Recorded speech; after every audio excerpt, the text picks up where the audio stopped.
श्री कृष्ण, श्री शिवाय नमस्तुभ्यम। नमस्कार मित्रों, मेरे चैनल में आप सभी का बहुत बहुत स्वागत है।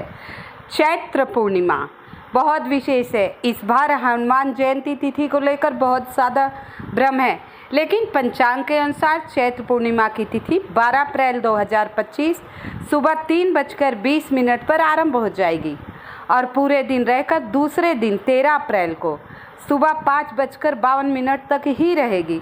तो ऐसे में चैत्र पूर्णिमा का व्रत आपको 12 अप्रैल को यानी कल करना है और चैत्र पूर्णिमा के दिन ही हनुमान जयंती है। कहते हैं धार्मिक मान्यताओं के अनुसार चैत्र पूर्णिमा के दिन माता अंजनी और वानर राज केसरी के घर भगवान हनुमान जी का जन्म हुआ था। इसीलिए इस दिन हनुमान जन्मोत्सव हनुमान जयंती के रूप में मनाया जाता है। हनुमान जी के जो परम भक्त होते हैं वो कई प्रकार के आयोजन करते हैं, भजन कीर्तन करते हैं, उपवास रखते हैं हनुमान जी का आशीर्वाद पाने के लिए।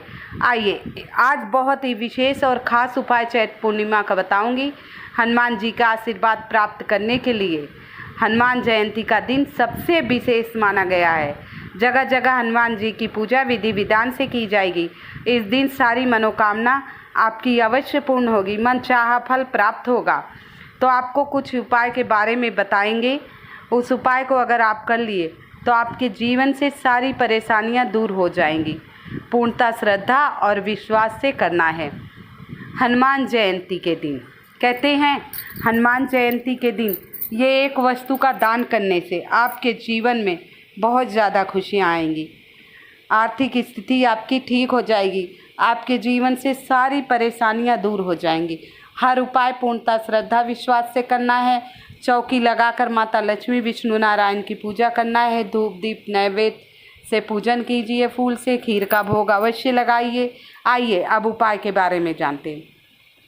आर्थिक स्थिति आपकी मजबूत हो, आर्थिक समस्याएं जीवन से दूर हो जाए तो चैत्र पूर्णिमा यानी हनुमान जयंती पर आपको हल्दी का दान करना बड़ा शुभ माना गया। हल्दी का दान करने से आपकी आर्थिक स्थिति मजबूत होगी और इससे घर में आपके सदा शुभ कार्य होंगे। घर में आपके शुभ कार्य होंगे। अगर आप बहुत ज़्यादा हल्दी दान नहीं कर पाते तो 10 की पैकेट आती, 20 की, इतना तो आप कर सकते। हल्दी दान मात्र से ही आपका कल्याण होगा। तो बहुत ही छोटा सा उपाय है, सटीक है। हल्दी का साबुत हल्दी का दान करें तो अति उत्तम, नहीं तो पाउडर वाली पैकेट ले लीजिए। अगर कोई आपसे हल्दी का दान नहीं ले रहा है, शनिवार का दिन है, तो आप मंदिर में ले जाकर दान कर दीजिएगा। मंदिर में दान करने से सबसे अच्छा तो सर्वोत्तम, वहाँ भंडारे होते रहते हैं, रसोई में कई साधु संतों के भोजन बनते हैं, तो आप मंदिर में दान कराइएगा। बहुत दिनों से परेशान हैं, नौकरी कर रहे हैं, बहुत ज़्यादा मेहनत कर रहे हैं। क्या होता है कई बार बहुत ज़्यादा मेहनत करते हैं, जी जान से मेहनत करते हैं, 12-12 घंटे ड्यूटी करते हैं, हर प्रकार से हम मेहनत कर रहे हैं प्रमोशन हमारी हो जाए, लेकिन ना पेमेंट बढ़ रही ना प्रमोशन हो रहा है, बहुत ज़्यादा परेशान है। तो बहुत ही शुभ तिथि शनिवार के दिन पड़ा है, जो मंगलवार और शनिवार हनुमान जी का दिन माना गया है, हनुमान जयंती का दिन है। तो आपको क्या करना है, 1 लोटा जल लेना है। 1 लोटा जल लेना है, कुछ बूंदे गंगा जल की मिला लीजिए। अपने रसोई घर से ही आप 1 लोटा जल ले लीजिएगा और 5 बेलपत्री, ध्यान रखिएगा टूटी फूटी खंडित नहीं होनी चाहिए, इस बात का विशेष ध्यान रखिएगा। और 1 कमलगट्टा ले लीजिएगा। शिवलिंग पे जो सामग्री समर्पित होती है वो टूटी फूटी खंडित नहीं होनी चाहिए। तो 5 बेलपत्र उसी कलश में डाल देंगे जो आप जल लिए हैं और उसके बाद श्री शिवाय नमस्तुभ्यम का जाप करते हुए 1 कमलगट्टा डाल देंगे। पूर्णिमा तिथि है, माता लक्ष्मी की भी तिथि मानी गई है और माता लक्ष्मी भगवान भोलेनाथ की मुँह बोली बहन है। तो आप ये ले जाइए उत्तर दिशा की तरफ मुख करके, चंद्रेश्वर महादेव का नाम लेते हुए। किसका? चंद्रेश्वर महादेव का नाम लेते हुए जो बेलपत्री और ये कमलगट्टे वाला जल है धीरे धीरे सारा आपको शिवलिंग पर समर्पित कर देना है। क्या करना है? शिवलिंग पर सारा जल समर्पित कर देना। और जो जलाधारी से जल निकले, जो जलाधारी से जल निकलते हैं, थोड़ा सा जल लेकर अपने दोनों नैनों में लगाकर अपनी कामना कहते हुए, दोनों नैनों में आँखों में यानी लगाकर अपनी कामना कहते हुए, अपनी इच्छा कहते हुए आप अपने घर आ जाइए। उपाय पूर्णता श्रद्धा विश्वास से करेंगे तो आपको लाभ अवश्य होगा। तो कोई भी उपाय पूर्णतः श्रद्धा से करेंगे तो आपका कार्य अवश्य सिद्ध हो जाएगा। आशा करती हूँ आप सभी को ये उपाय पसंद आ रहा हो। तो अगला उपाय बताने से पहले अब तक मेरी वीडियो को लाइक नहीं किया है, कृपया लाइक एवं सब्सक्राइब अवश्य कर दीजिएगा। प्रमोशन, आपको प्रमोशन नहीं मिल रहा है, बहुत परेशान हो गए, बहुत ज़्यादा मेहनत कर रहे हैं, काम कर रहे हैं, तो आपको क्या करना है? हनुमान जी को आपको पता है लाल बूंदी के लड्डू बहुत पसंद है, अति पसंद है। जैसे गणेश जी को मोदक पसंद है, वैसे हनुमान जी को लड्डू पसंद है। जैसे भोलेनाथ को भांग धतूरा बेलपत्री पसंद है, वैसे हनुमान जी को लड्डू पसंद है। माता रानी को इलायची लौंग पसंद है। तो आइए, बजरंगबली के लड्डू बेहद प्रिय है बजरंगबली को। आप आज के दिन यानी चैत्र पूर्णिमा हनुमान जयंती के दिन अगर लंबे समय तक आपका प्रमोशन का योग नहीं बन रहा है और रुका हुआ है, योग बन भी रहे हैं और प्रमोशन रुका हुआ है, तो हनुमान जयंती के इस शुभ अवसर पर, बहुत ही विशेष अवसर पर, आपको मंदिर में बेसन के लड्डू का दान करना है। दान मतलब आप ले जाइए, प्रसाद चढ़ाइए, सारा प्रसाद वहीं रख के आना है, घर लेकर मत आइएगा। बेसन के लड्डू का दान करिए, इससे बजरंगबली पर कृपा आपकी बरसेगी, आय में बढ़ोतरी होगी। आप लाल बूंदी का करें तो और भी उत्तम है, तो इससे आपकी आय बढ़ेगी। देखिए छोटा सा उपाय है, 1 पाव लड्डू ले लीजिए और आप दान कराइए।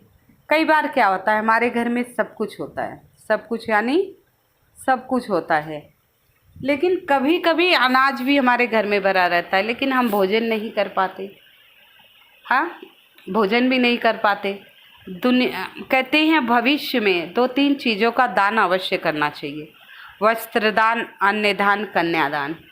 और धन का दान हो सके तो करें, लेकिन कन्यादान सबके भाग्य में नहीं होता। जो श्रेष्ठ होता है वही कन्यादान करने का शुभ फल प्राप्त करता है। तो लेकिन आप अनाज का दान कर सकते हैं ना, आप अनाज का दान तो कर ही सकते हैं। तो इस पर आप अनाज का दान बड़ा लाभकारी माना गया है। इस दिन अनाज का दान करने से कभी भी धन का अभाव नहीं रहेगा, साथ में ही तरक्की उन्नति के नए स्रोत खुलेंगे, आय के नए स्रोत खुलेंगे। और अनाज का दान करने से माँ अन्नपूर्णा प्रसन्न रहेंगी। इससे आपके घर में, जीवन में, बच्चों में कभी अन्य धन की कमी नहीं होगी, कभी भी अन्न धन की कमी नहीं होती है। देखिए आपके पास बहुत ज़्यादा नहीं है तो 1.25 किलो चावल या 1.25 किलो गेहूँ, आटा, कुछ भी अनाज कर दीजिए। अगर 10, 15, 20 किलो नहीं कर पा रहे तो आप गुंजाइश हिसाब दान कर दीजिए, बहुत छोटा सा दान कर दीजिए, थोड़ा बहुत अनाज कराइए। और नहीं हो सके तो 1.25 किलो सत अनाज लेकर दान कर दीजिए। सत अनाज का दान बहुत विशेष माना गया है, सत अनाज का दान बहुत विशेष माना गया है। अब आपको हनुमान जी को प्रसन्न करना है। हनुमान जयंती है, कहते हैं हनुमान जी ही धरती पर, उन्हें आशीर्वाद मिला है, वो सदा धरती पर रहते हैं, अपने भक्तों की सारी मनोकामना पूर्ण करते हैं। तो हनुमान जी को प्रसन्न करने के लिए हमें क्या करना है? हनुमान जी को सिंदूर का चोला तो चढ़ाया ही जाता है। सिंदूर का चोला चढ़ाने के बाद हनुमान जयंती के दिन सिंदूर का दान भी करना चाहिए। ध्यान रहे, खुद का सिंदूर नहीं बल्कि बाजार से खरीद कर दान करना है। साथ ही लाल नहीं, नारंगी रंग का। आपको पता है ये नारंगी सिंदूर क्यों चढ़ता है? एक बार अयोध्या में हनुमान जी को बहुत भूख लगी, वो माता सीता के कक्ष में गए, बोला माता मुझे बहुत भूख लगी। उसी समय माता ये पीला सिंदूर, नारंगी सिंदूर अपनी मांग में लगा रही थी। तो बोली वस्त 2 मिनट आप ठहरो, मैं अभी ये सिंदूर लगा कर आती हूँ। तब अब हनुमान जी बड़े आतुर हुए कि माता मुझे तुरंत ही भोजन देती हैं, विलम्ब नहीं करती, आज ऐसा ये क्या कार्य कर रही हैं जो मुझे कह रही हैं 2 मिनट रुको। बोले हे माता आप ये सिंदूर क्यों लगा रही हो? बोले इससे आपके प्रभु जो हैं, प्रभु श्री राम आपके, उनकी लंबी आयु होगी। इतना ही सुनते हनुमान जी वहाँ से चले गए। अब माता सीता फल लेके उन्हें ढूंढ रही, वो गए, पूरे शरीर में अब सिंदूर सूखा लगा रहे तो बार बार झड़ जा रहा था, सूखा सिंदूर शरीर में चिपक नहीं रहा था। तब क्या करते, वही देखा उन्होंने चमेली का तेल रखा है, वो मिलाकर अपने पूरे शरीर में सिंदूर लगा लिए, पूरे शरीर में सिंदूर लगा लिए। अब पूरे शरीर में सिंदूर लगा लिए, चमेली तेल लगा के अब पूरा शरीर उनका नारंगी नारंगी चमकने लगा।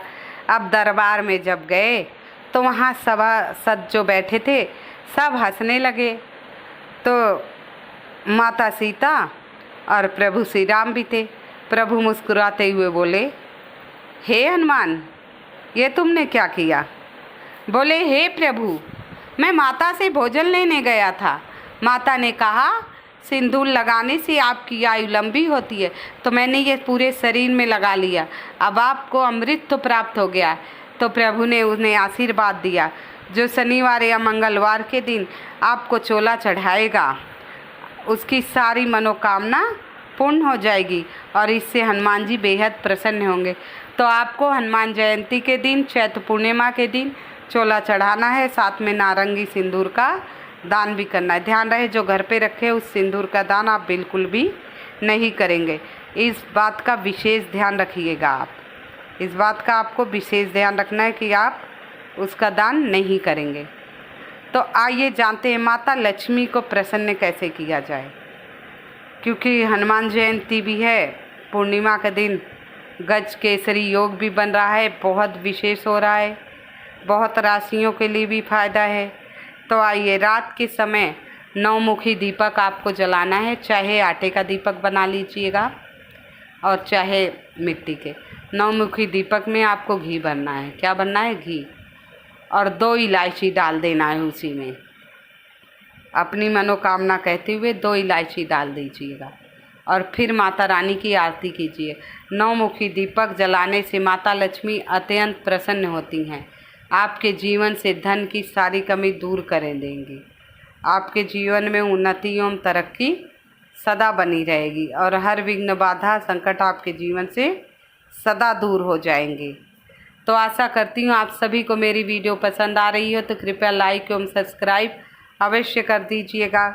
कमेंट में जय माँ लक्ष्मी अवश्य लिख दीजिएगा।